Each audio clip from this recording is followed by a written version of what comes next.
আসসালামু আলাইকুম সুপ্রিয় বন্ধুগণ, আমি সাইসবুর আপনাদের মাঝে একটা কবিতা শোনাচ্ছি। কবিতার শিরোনাম কবির দৃষ্টি। আমি সাইসবুর। কবির দৃষ্টি দেখতে পারেন অন্তপুরের গভীর লোকে, পাথর পাহাড় ভেদ করে সব কবি দেখেন দিব্য চোখে। সাত সাগরের পারে দেখেন কল্পনাতে দৃষ্টি দিয়ে, দেখতে পারেন সাগরতলায় ঝিনুক আছে মুক্তা নিয়ে। অনাগত বিজ্ঞানে সে কী করবে তার ভবিষ্যতে, হাজার বছর আগে কবি লিখে দেন তার ভাবনা মতে।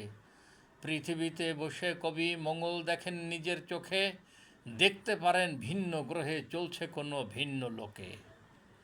দুপুরবেলায় মরুর বুকে কবি দেখেন পুষ্পকানন, দেখতে পারে কল্পনাতে অভিসারের যুগল আনন। রাজকুমারীর বসন সরায় কবিতাকে দেখেন লিপ্সা চোখে, আলিঙ্গনে কবিতাকে স্বপ্নের মাঝে টানেন বুকে। আলোকরশির এক্সরে মেশিন কবির কাছে হার মেনেছে, শুক্রকীটের গভীর থেকে গোপন তথ্য সেই এনেছে।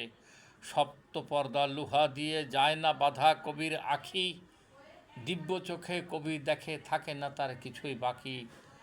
লক্ষ কোটি লোকের থেকে কবির দৃষ্টি অনেক বেশি, এক দেশেতে জন্মে কবি দেখতে পারেন সকল দেশই।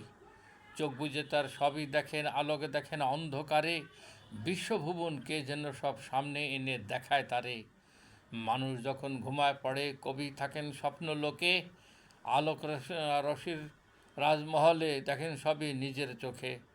সৃষ্টিকুলের সব ঘটনা কবি নিজে দেখতে পারে, অসাধারণ দৃষ্টি দিয়ে সৃষ্টি করেন প্রভু তারে। অসাধারণ দৃষ্টি দিয়ে সৃষ্টি করেন প্রভু তারে, সৃষ্টি করেন প্রভু তারে। ধন্যবাদ।